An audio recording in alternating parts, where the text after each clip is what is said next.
Bonjour Olivier Ponce. Bonjour Antoine. Vous êtes diacre permanent à Lyon, vous êtes père de 6 enfants, vous avez passé 25 ans en mer et vous êtes reconverti dans l'éducation, vous avez un CV qui est gigantesque. Vous avez écrit un livre qui s'appelle Choisir d'aimer et j'aimerais qu'on en parle aujourd'hui.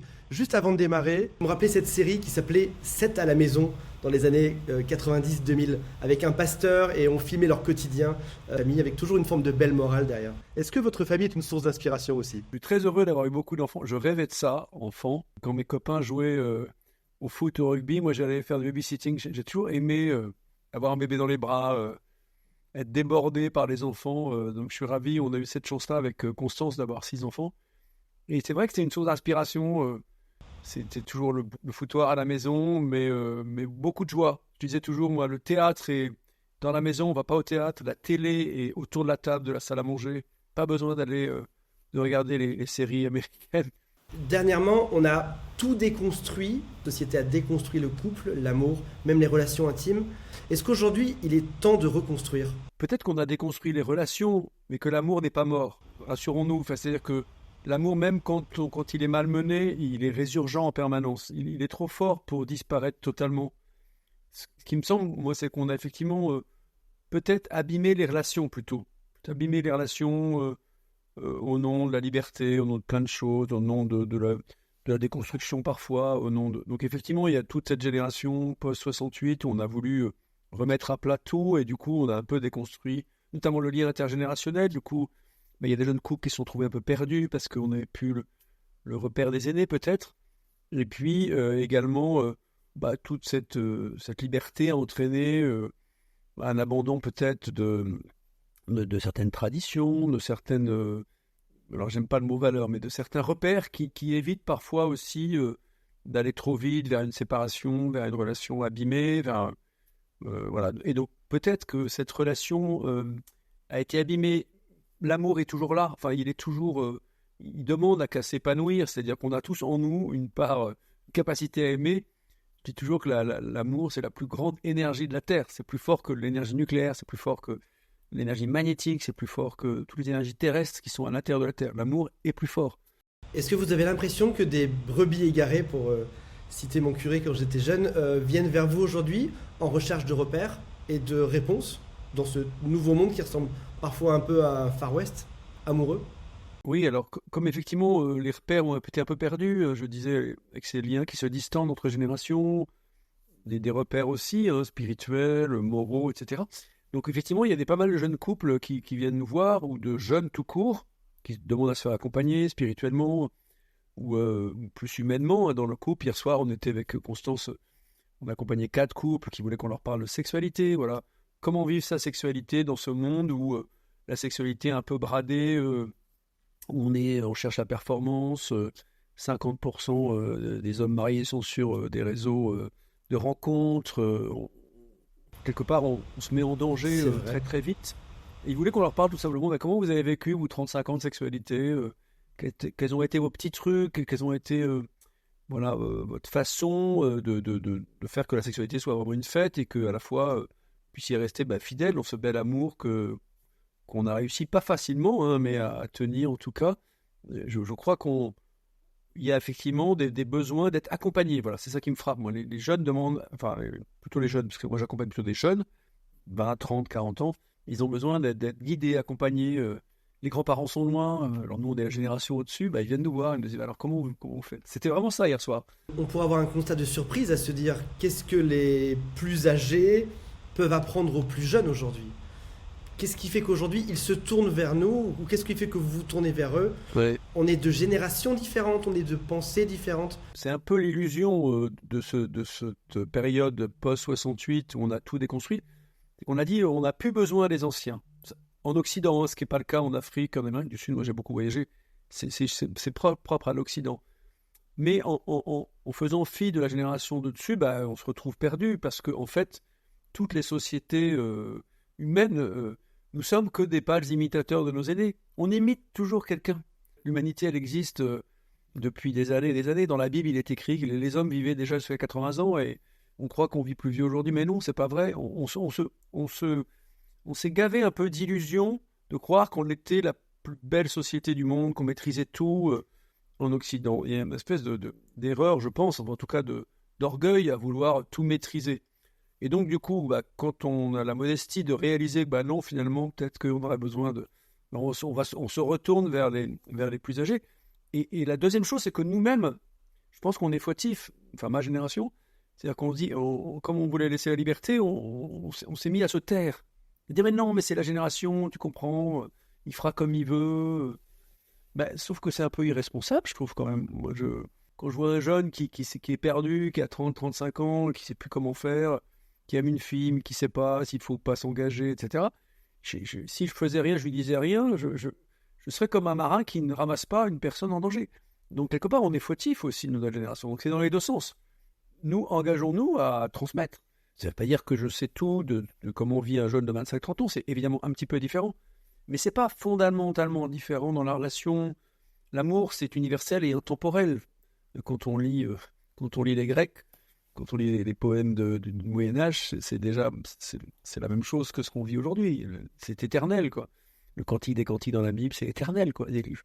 Donc il y a un peu une illusion à croire qu'on a tout à reconstruire ou qu'on n'a pas besoin des anciens et des aînés. C'est deux choses qui vont ensemble, d'ailleurs. Donc ça veut dire que peut-être que temporairement, pendant quelques dizaines d'années, on a oublié de demander aux anciens, ou les anciens ont oublié de transmettre aux jeunes, et finalement on revient à ça. Et même socialement, probablement qu'on est en train de se lier, de se relier ensemble entre les différentes générations pour retrouver du sens. Oui, c'est vrai. Il y a des très belles choses intergénérationnelles qui s'installent ensemble et qui vont s'occuper de crèches qu'on met à côté des grands-parents. On redécouvre, comme on a déraciné les familles, on recrée des liens intergénérationnels. Moi, je suis aussi éducateur, je m'occupe d'un lycée. Quand je fais venir des anciens dans le lycée qui parlent aux jeunes, c'est extraordinaire, quoi. Un jeune qui écoute un grand-parent de 70-90 ans, à 90 ans, rien que voir son visage, il comprend tout. 90% est dans le non-verbal, il voit ce visage à la fois rayonnant et à la fois fatigué par la vie. Il comprend plein de choses, le jeune de 15 ans. Plein, il comprend ce qu'est la vie. Quand il voit un couple, alors pour moi c'est la plus belle image de l'amour, c'est le vieux couple de 80 ans qui se tient la main et qui marche dans la rue et qui s'effleure, et juste en s'effleurant, signifie tout l'amour donné et reçu de 50 ans de vie commune. Et d'ailleurs, on sent un couple qui a été très très longtemps ensemble, on remarque l'espèce de délicatesse, de suggestion de tout cet acquis de l'amour passé, quoi. Mais ça, c'est hyper signifiant pour un jeune de voir un ancien qui s'aime depuis longtemps, et ça les touche beaucoup. Comment croire encore à l'amour quand le constat est que finalement plus de 55% de divorces, des gens mariés sur Tinder, etc., qui peuvent faire perdre espoir. Il y a des phénomènes quand même de notre époque qui fait que les couples durent moins longtemps, bien sûr, parce que on est plus consomériste, on est plus individualiste. Il y a plein d'effets de la société qui a mis un peu l'argent en repère numéro 1, au lieu de mettre peut-être la solidarité, la fraternité, l'entraide en numéro 1. Parce qu'on est des sociétés riches, quand on était des sociétés de l'entre-guerre, il fallait se battre pour vivre. Donc on avait d'autres soucis, et donc quelque part on vivait, on ne se posait pas la question des loisirs, d'aller voir ailleurs, on se concentrait sur son travail, sur son couple, sur sa famille, et on n'allait pas voir ailleurs. Et en plus on mourait plus jeune, donc quelque part la durée du couple, c'était peut-être 20, 30, 35 ans, et pas 50, 60 ans comme aujourd'hui. Donc il y a ces deux phénomènes-là. Aujourd'hui, on est une société de loisirs, donc on va voir ailleurs. On est une société aussi où l'argent a un grand poids. Donc effectivement, quand on considère ça amplifie les phénomènes de séparation. Mais quand on interroge, moi j'interroge les élèves de 15 ans à qui je fais cours toutes les semaines, que je leur dis à quoi vous croyez, ils croient dans le grand amour. Donc la jeunesse croit dans le grand amour. Donc effectivement, c'est toujours possible. Tant qu'on y croit, c'est possible. Voilà. C'est pas parce qu'il n'y a que 80% de couples qui tiennent aujourd'hui que demain, on ne peut pas retrouver. Et puis quelque part, si le grand amour est vécu intensément, au moins pendant une période donnée, c'est déjà bien. Je veux dire, voilà. Tant qu'on arrive à se respecter, c'est déjà bien. Donc il y a aussi des couples recomposés qui fonctionnent bien. Donc j'ai aussi de l'espérance là-dessus. Bien sûr que l'idéal, c'est de pouvoir rester ensemble pour les enfants, pour le reste, parce que comme je dis toujours, une séparation, c'est vraiment comme un naufrage affectif. Quand on voit les adolescents qui subissent des séparations, c'est toujours très compliqué, c'est une blessure. On peut bien sûr arriver, mais il ne faut pas dire c'est pas grave. Non, une séparation, c'est grave. Mais c'est parfois inévitable. Et c'est pas parce qu'il y a des séparations qu'il ne peut pas y avoir que l'amour ne va pas se reconstruire et qu'on n'a pas encore à donner. J'y crois toujours, sinon je n'aurais pas écrit ce livre-là. J'y crois toujours parce que je vois la jeunesse et que je vois que la jeunesse y croit. Donc ça, c'est mon espérance. Déjà, le Covid nous a fait réaliser qu'il n'y a pas que l'argent. Personnes qui ont remis leurs priorités autour de la famille, des couples qui ont changé, il y a des boîtes de nuit qui ont fermé, il y a des choses on s'est reconcentré quand même. Pour moi, ça, c'est aussi des signes d'espérance. Voilà. Le monde a besoin de la famille. La famille, c'est d'abord un couple. Sinon, le monde s'arrête. Sans famille, sans enfants, le monde s'arrête. Donc, il n'y a pas d'enfants. Fondamentalement, c'est ça, la vocation du monde. C'est qui reviendra. Alors, peut-être que ça passera par une période de crise, peut-être qu'on va avoir une nouvelle crise économique, on va un peu lâcher l'argent comme un peu la seule idole, qu'on va revenir à peut-être des idoles plus spirituelles, le sens du don, parce que c'est vrai qu'il y a aussi ça. Quand on a l'argent ou l'individualisme comme idole, ben on oublie le don, et sans le don, l'amour s'asphyxie. Vous avez une position qui est très intéressante parce que vous fréquentez des jeunes et vous prônez l'amour.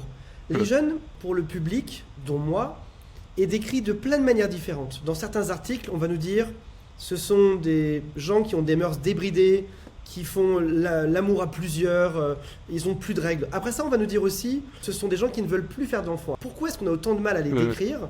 Qui ils sont réellement? Pour vous qui avez le nez dedans. En fait, c'est toujours plus complexe que les études, la société. Ça fait partie aussi un peu de notre orgueil d'aujourd'hui. On veut tout mettre dans des grandes études, etc. Vous avez raison, c'est complexe. Là, je reviens d'un voyage où j'étais 4 jours avec 50 élèves de première, donc 16 ans. Vraiment, c'est l'âge des premiers amours, peut-être des premières relations sexuelles. On est vraiment dedans. Et bien, je peux vous dire, en discutant, on a dîné ensemble avec les jeunes le soir, et ils me faisaient parler sur ma vie de couple, sur à quoi je croyais. Mais ces jeunes-là, ils étaient 50, quand on leur parle de ça les intéresse, ils croient en l'amour. Moi, c'est mes statistiques personnelles que je vous cite. Ce n'est pas les grandes études qui veulent tout mettre dans quelques pages. C'est un peu dangereux, ces grandes études. Il y a un deuxième phénomène, c'est que toutes les questions de polyamour, même de changement de genre, tous ces trucs-là, c'est vrai qu'on en parle énormément, mais ça touche très très très peu de jeunes. Hein.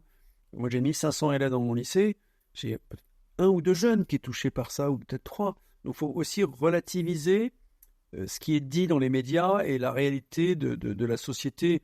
Que les enfants, les jeunes, pardon, quand on les interroge, ils ont envie du grand amour, ils ont envie de fonder une famille. Est-ce que c'est pas aussi la presse qui doit vendre et qui crée des phénomènes de société en prenant à la loupe certains faits isolés et en faisant des généralités, comme vous le disiez? Oui, moi je pense aussi que la presse a intérêt à... On a une presse malheureusement qui est très très tournée vers le... Parfois il y a à côté un peu, je montre un peu de voyeurisme, je vais chercher le sujet le plus trash parce que ça se vend bien. Et on sait bien que ça se vend mieux de parler d'un sujet comme le polyamour ou je sais pas quoi, ou les transgenres, que de parler de couples stables et d'enfants qui vont bien et du rêve des enfants de 15 ans. J'aimerais mettre en parallèle une étude qui date de février dernier avec l'une des phrases de votre livre.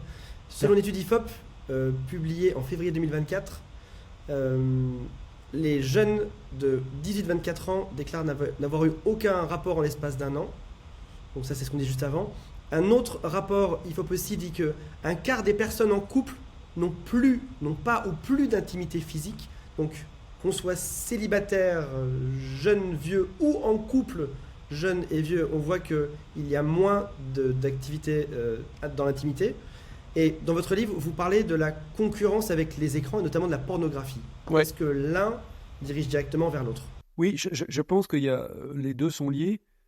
C'est que la pornographie crée un espèce d'écœurement, en fait. C'est comme dans une boulangerie, vous gavez de gâteaux, donc après vous n'avez plus faim, quoi. Enfin, c'est aussi simple que ça.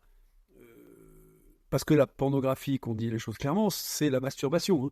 Donc ce qui compte, ce qui est grave, en tout cas, chez ces 15 ou 20% de jeunes, et même aussi chez les hommes mariés, enfin les hommes en couple, c'est que cette addiction, elle crée une espèce de crise une indigestion, et qu'après, forcément, on n'a plus envie, on a moins de désir pour son partenaire, sa partenaire, et c'est ça qui est grave. Alors ça touche surtout les garçons, ça commence à toucher pas mal les filles, on dit 100% des garçons de 15 à 18 ans, 40% maintenant des filles qui ont vu de la pornographie ou régulièrement on voit, mais ce qu'on ne dit pas, c'est que c'est aussi 80% de garçons qui se masturbent en regardant la pornographie, c'est ça. En tout cas, les addictions, c'est ça. Et ça tue le désir, ça tue aussi, la relation, parce que si quand je fais l'amour avec ma compagne, ma partenaire, je pense à la femme que j'ai vue dans un film porno, ça tue la relation. Même la femme, elle le sent. Les femmes sont beaucoup plus fines que nous. On le sait, elles sentent ça. Donc en fait, là, on aurait pu penser que la pornographie serait un stimulateur Oh, du couple. ouais. Ça vient à remplir, finalement à écœurer. Est-ce que si de la même manière qu'un site porno peut venir écœurer et donner trop d'intimité, et donc les gens en aient moins envie, est-ce qu'on pourrait dire aussi qu'un site comme Instagram, qui est dans une démonstration physique permanente, vient aussi tuer un peu la séduction dans la vie réelle? Sur la question des écrans, Instagram, TikTok, l'image, c'est vrai que c'est un autre sujet, c'est le sujet, vous avez raison de dire, de l'entrée en relation. C'est-à-dire qu'on entre en relation par l'image avant d'entrer en relation par le réel. Donc le jeune aujourd'hui, il privilégie, dans les jeunes qu'on prépare au mariage, par exemple 30% se sont rencontrés sur un site de rencontre. En soi, pourquoi pas, hein, si derrière la relation est bonne et fiable, etc. Sauf que pour les plus jeunes, qui sont beaucoup dans les écrans, il y a plus, ils sont ensemble à table au réfectoire du lycée, ils se regardent pas et ils regardent leur écran, quoi.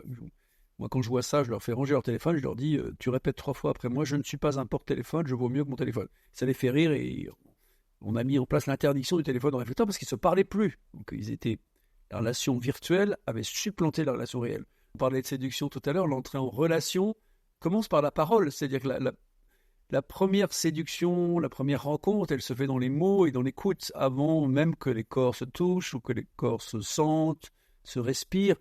Et ce qu'on dit toujours aux jeunes, c'est prenez le temps pour goûter ça, goûter cette rencontre qui va dans l'échange, dans l'écoute, dans la découverte de l'autre. Et vous précipitez pas dans des relations sexuelles, parce que la relation sexuelle, elle crée, c'est magnifique, une relation sexuelle, bien sûr, mais ça prend tout le corps, quoi. Alors, et avant ça, on a cette communication à établir, se découvrir ta vie, découvrir ma vie, raconter mon histoire, mon enfance, peut-être mes blessures affectives, mes séparations. Tout ça, ça prend du temps, et c'est tellement beau de pouvoir se parler et se retenir un peu. Voilà, moi, je déplore un peu qu'il y ait toujours que ces modèles du film américain ou français, d'ailleurs, peu importe, où dès la première soirée, je l'embarque et puis je couche avec elle. Non, c'est tellement triste. C'est tellement beau, cette rencontre, cette conquête amoureuse. Je te rencontre, je te vois une fois, 2 fois, je t'emmène au théâtre, je t'emmène au cinéma, et puis on partage un paquet de popcorn, et puis ça prend du temps. En fait, se découvrir, ça prend du temps. Prenons ce temps-là qui est un vrai cadeau précieux, puis on bâtit l'avenir, quoi. En communiquant, en s'écoutant, en se racontant nos histoires. Puis après, si on veut aller plus loin, en projetant. Qu'est-ce qu'on a envie de vivre? Voilà, les premières fois avec Constance, on a commencé à parler justement de ces fameux enfants qu'on a eus. Voilà, on s'est mis d'accord, on rêvait tous les deux d'avoir beaucoup d'enfants, on a commencé à imaginer. Voilà, et ça, c'est comme ça qu'on a construit, c'est pas arrivé comme ça tout d'un coup, parce qu'on a beaucoup parlé de qu'est-ce qu'on avait envie de faire ensemble. Et après, on peut bâtir un projet de couple, qu'on soit engagé ou pas dans le mariage, que ce soit un mariage naturel ou un mariage officiel. On écrit ce projet en échangeant par la communication. Voilà. J'aime beaucoup ce message-là. En même temps, je dirais même que toutes les personnes que je fréquente savent ça, savent qu'il faut prendre son temps, qu'il faut y aller doucement, qu'il ne faut pas regarder de sites porno, qu'il faut réduire les écrans. On le sait tous, mais pourtant on a cette difficulté à l'appliquer, soit à nous, soit à notre conjointe, soit à nos enfants. Comment est-ce qu'on fait pour y arriver? On parle d'addiction à l'écran, d'addiction au porno aussi. Il n'y a pas de recette miracle, bien sûr, mais en tout cas, première chose, c'est d'y croire. C'est-à-dire que si on croit que...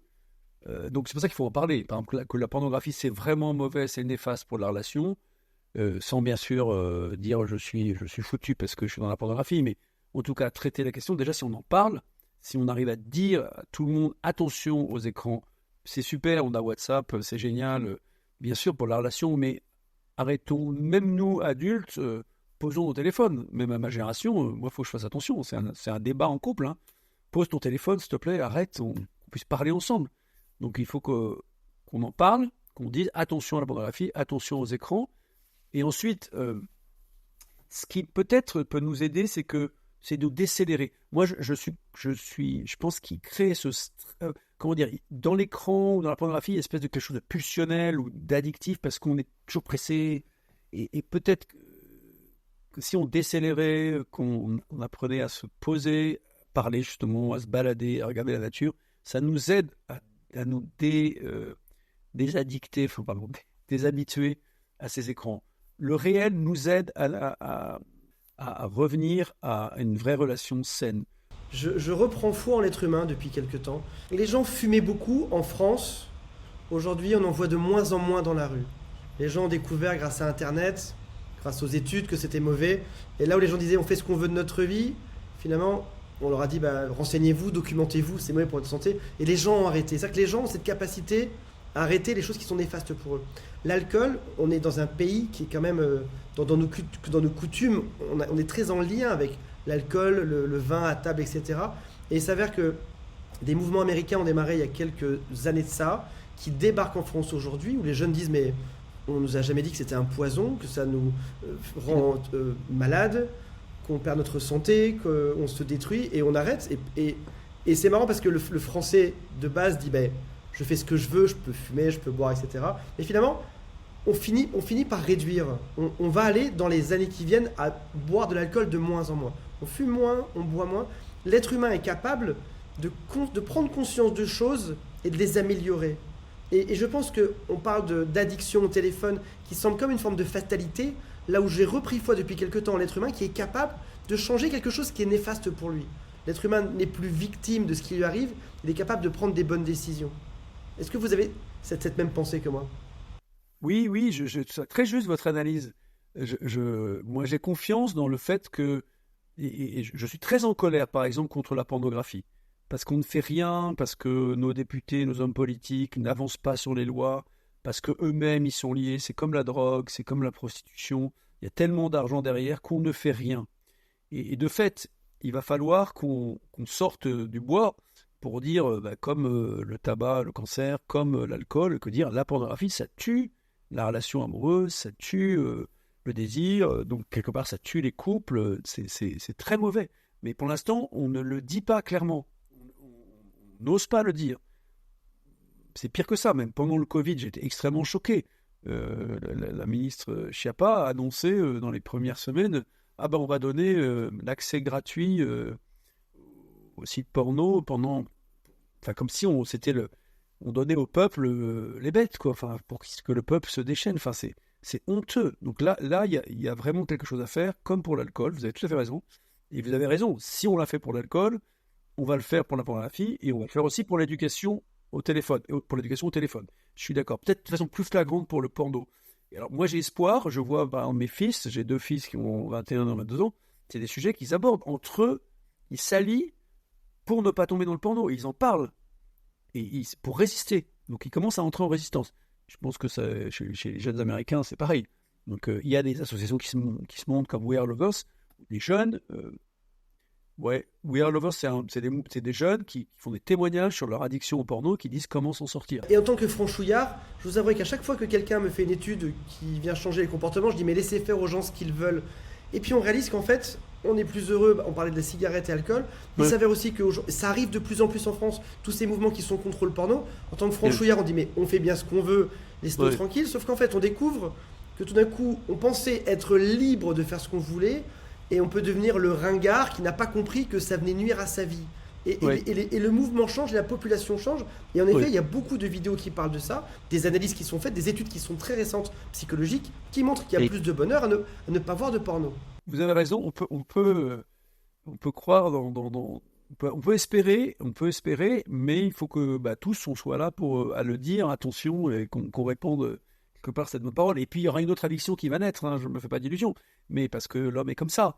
Mais au moins qu'on puisse déjà sortir de celle-là. Enfin, c'est pas pour ça qu'il ne faut pas se battre, quoi. Comme on commence à se battre aussi contre les écrans, au collège, au lycée. Ça y est, ça commence à venir, là. On commence à éduquer nos jeunes contre ça, voilà. Mais vous avez tout à fait raison, c'est très juste. Ça nous donne espoir. Merci. Et espoir pour toute notre santé et puis pour le couple, au final. Antoine de Saint-Exupéry disait « Aimer, ce n'est pas se regarder l'un et l'autre, c'est se regarder ensemble dans la même direction ». Je vous ai pris Antoine de Saint-Exupéry parce que je sais que vous adorez la mer et naviguer. Antoine de Saint-Exupéry adorait les voyages également. Comment est-ce qu'on fait pour regarder ensemble dans la même direction lorsqu'on a fini par se perdre dans un couple au bout de quelques années ou de quelques décennies ? Oui, il y a des saisons du couple qui fait que parfois on se perd un peu, on a des vies parallèles. Moi, je crois beaucoup à la valeur, je parlais du projet de couple. C'est qu'en fait, quand on se rencontre, peut-être quand on se marie ou même quand on se marie pas, mais qu'on décide de vivre ensemble, on décide quand même des choses, ou en tout cas on se projette. Enfin, en tout cas, moi j'invite les jeunes à se projeter sur des enfants, une façon de vivre, une façon de voyager, une façon de s'ouvrir au monde, une façon de s'ouvrir à l'autre, s'ouvrir aux plus pauvres, j'en sais rien, un engagement social, un engagement politique, peu importe. Mais ce projet-là, moi j'invite vraiment à l'écrire et à le relire. Moi sur ma table de chevet, j'ai mon petit livret de mariage où il y a ce qu'on appelle la prière de couple, mais c'est un résumé de notre projet de couple. Hein. Voilà, nous on s'est rencontrés en Inde. Pour nous, l'accueil de l'étranger est hyper important. On a appris ça comme un appel. Donc voilà, l'étranger qui soit dans la maison, qu'il soit camerounais, libanais, quoi, mais il a une chambre. Voilà. Et les enfants le savent. Parfois ils nous disent, les parents, arrêtez. Ben non, ils savent que c'est comme ça. C'est notre projet de couple. L'étranger sonne, il a une place. Voilà. Ou bien, je ne sais pas, on voulait des enfants, on l'a écrit. Et ben, je crois qu'un couple, quand il commence à sentir que les vies sont parallèles, ben, c'est bien de refaire mémoire, de relire. Je crois beaucoup à la relecture de vie. Revenir en arrière. Le couple, si le couple vaut mieux que la crise passagère, le couple vaut d'ailleurs toujours mieux que la crise passagère, surtout s'il y a déjà des enfants, il y a déjà une famille construite, ben revenir à l'origine. Quand je disais, quand on se fête tous les mois, on essaie de relire la première rencontre, relire notre projet, où est-ce qu'on en est, t'es heureuse, est-ce que je suis heureux, est-ce qu'on avance dans la bonne direction, est-ce qu'on est OK avec ça, voilà. Et ça, je crois que ça aide à se rapprocher. Après, il y a la deuxième dimension qui est la dimension spirituelle. C'est que je crois aussi, parce que je crois que quand on confie sa vie maritale, son couple à Dieu, qu'on soit marié ou pas, c'est pas grave, ça peut être un mariage naturel, et bien quelque part, Dieu peut nous aider au sens que, moi, il y a un moment, j'ai pensé au divorce il y a 15 ans, j'ai beaucoup trop bossé, mon infidélité, c'était le travail. Et je me voyais plus que la seule solution pour moi, c'était d'être séparé de Constance pour mieux voir mes enfants. Parce que j'avais plus ma place, je travaillais trop, enfin bref, j'étais pris par le social, donc je m'engageais auprès des jeunes. Et en fait, ce qui m'a sauvé, c'est pas d'aller voir une thérapeute. En fait, c'est qu'on prie ensemble tous les deux, en disant, écoute, c'est idiot, je suis en train d'aller dans le mur, d'abord que je prie tout seul, et ensuite qu'on prie tous les deux. Et après, on a fait un énorme clash, évidemment, parce qu'il fallait que tout sorte, tout ce qui n'allait pas. Et on a pu se réconcilier et rebaser les choses dans la bonne direction. On dit, voilà, maintenant, OK, comment on fait pour les enfants? Comment on fait pour... Moi, j'ai dû changer de lieu de travail parce que c'était impossible, je travaillais trop. Donc, on a pris les décisions pour revenir à ce projet dont je parlais au départ. Donc, quand ça diverge ou que ça se met en parallèle, il faut revenir à regarder ensemble dans la même direction. J'aime beaucoup aussi... regarder ensemble dans la même direction. Et puis, regarder ton regard. À quoi tu penses, toi? Ça, c'est Laurence Bourbon-Busset, qui est un grand aussi écrivain de l'amour, qui dit, il parle de sa femme, en fait, Laurence c'est sa femme, et il parle de son amour avec sa femme qui est morte avant lui. Il dit savoir regarder son regard. En fait, nous, on est appelés dans le couple, on est appelés à regarder, rentrer à l'intérieur de l'autre, voir ce qu'il voit. Moi, j'aime beaucoup, quand on regarde dans la direction, il y a ça, mais il y a encore plus, il y a regarder ton regard. C'est-à-dire aller voir ce que toi, tu as besoin, ce que toi, qu'est-ce que tu as envie d'aller, vers où tu as envie d'aller. Mais c'est un peu la même chose que Syntex, mais c'est encore une autre phrase. Regardez ton regard. Il y a une question qu'on doit vous poser extrêmement souvent. Je vais la mettre avec mes mots à moi. Quelle est la différence entre un couple qui passe par une mauvaise saison, comme vous avez dit, et un couple qui est sous respirateur artificiel depuis des années et qui n'a aucune chance de s'en sortir? J'imagine que c'est une question qu'on vous pose très souvent parce qu'on peut perdre la foi quand ça ne va pas depuis très longtemps. C'est vrai. Alors, le couple, la grosse crise de la saison, on en a parlé.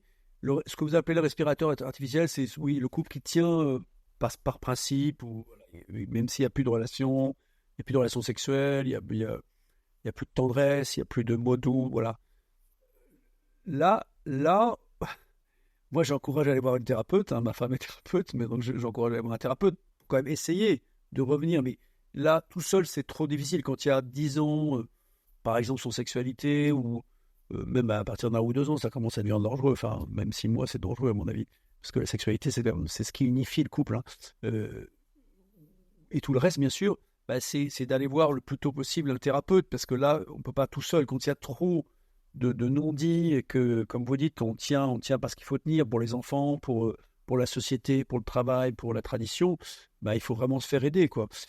Oui. Parfaite transition vers ma prochaine question. Oui. Le pardon, et notamment pardonner sur une infidélité. Lorsque on vient vous consulter, quand quelqu'un, que ce soit des jeunes ou des moins jeunes, viennent vous voir, est-ce que le pardon est possible? Faut-il le cultiver? Est-ce une bonne chose ou pas? Quels sont vos conseils? Alors, le pardon, c'est la couche supérieure du don. Je parlais tout à l'heure de le don, c'est le nutriment de l'amour, hein. C'est ce que je donne que vraiment j'aime, hein. Je me donne à toi dans la sexualité, dans les services, dans les enfants, voilà, etc. Donc le pardon, c'est je te redonne mon amour. C'est au-dessus du don. C'est-à-dire je décide que mon couple est plus important que mon infidélité. Je décide que tout ce qu'on a vécu ensemble, nos enfants, notre rencontre, notre mariage, ou notre pas mariage, bref, notre vie de couple, et bien ça a plus de valeur que cette infidélité. Et donc, je te pardonne, je te demande pardon, et moi je suis capable de te pardonner. Vous me posez la question, oui, on peut pardonner 7 fois, 77 fois, vous connaissez la parole de l'Évangile, et on peut pardonner, tout peut être pardonné. Nelson Mandela a pardonné, le pape Jean-Paul II a pardonné à son meurtrier. Voilà, donc on peut tout pardonner, y compris une infidélité, heureusement d'ailleurs, sinon le monde s'écroulerait sans pardon. Et j'espère qu'un jour, les Palestiniens et les Israéliens se pardonneront, y compris ça. Les Polonais, les Rwandais ont pardonné le génocide, donc il y a des pardons encore même plus forts que les pardons. Alors que nous, pour une infidélité sexuelle, même qui dure, j'ai un très beau témoignage d'un de mes amis qui a fait le coup de la quarantaine, qui est parti avec sa secrétaire, pardon, bon, classique, mais enfin, j'ai rien contre les secrétaires, et puis, mais toujours est-il que là, c'était pas un amour durable, voilà. Et au bout d'un an, il est revenu voir sa femme, il avait 5 enfants, tout penaud, et la fidélité a duré, c'était pas une semaine, hein. Et tous les copains l'ont su, quoi, tous les amis l'ont su. Vous voyez, l'humilité, moi je l'admire en termes d'humilité, parce que le pardon, c'est l'humilité, hein. C'est je m'agenouille devant toi, hein. C'est au sens vraiment propre et figuré, je te demande pardon. Et je te dis, ok, je suis prêt à te redonner mon amour pour la vie. Bah, c'est extraordinaire, le pardon, la puissance du pardon, voilà. Donc, oui, on peut épuiser. Alors, par contre, une chose sur le pardon, c'est ça sort pas comme ça, quoi. C'est que si on n'est pas éduqué, on ne sait pas soi-même auto-éduqué, ou on ne s'est pas habitué à se pardonner les toutes petites choses, hein, les poils dans le lavabo, le dîner pas fait, les fleurs que j'ai oubliées. Il faut commencer par se pardonner les toutes petites choses. Comme ça, les grandes infidélités, on pourra les pardonner le jour venu. Voilà. Et puis aussi, si je suis prêt à pardonner, ça pourra m'aider aussi à en parler plus vite, quoi. Dire, oh là là, oui, il y a une nouvelle femme qui est arrivée au bureau, il y a un nouvel homme, il est vraiment beau, je t'assure, chérie. Bon, faut que j'arrête de la regarder. Enfin, la meilleure prévention, c'est d'en parler, en fait. Si je dis à ma femme... Et cultiver son talent du don et arriver à en parler. Ouais, arriver à en parler, oui, c'est ça. Donc oui, le pardon est inépuisable, est une source intarissable. Voilà, c'est ça que je dirais. Un immense merci pour votre temps aujourd'hui. Et je vais mettre le lien de votre livre juste sous cette vidéo.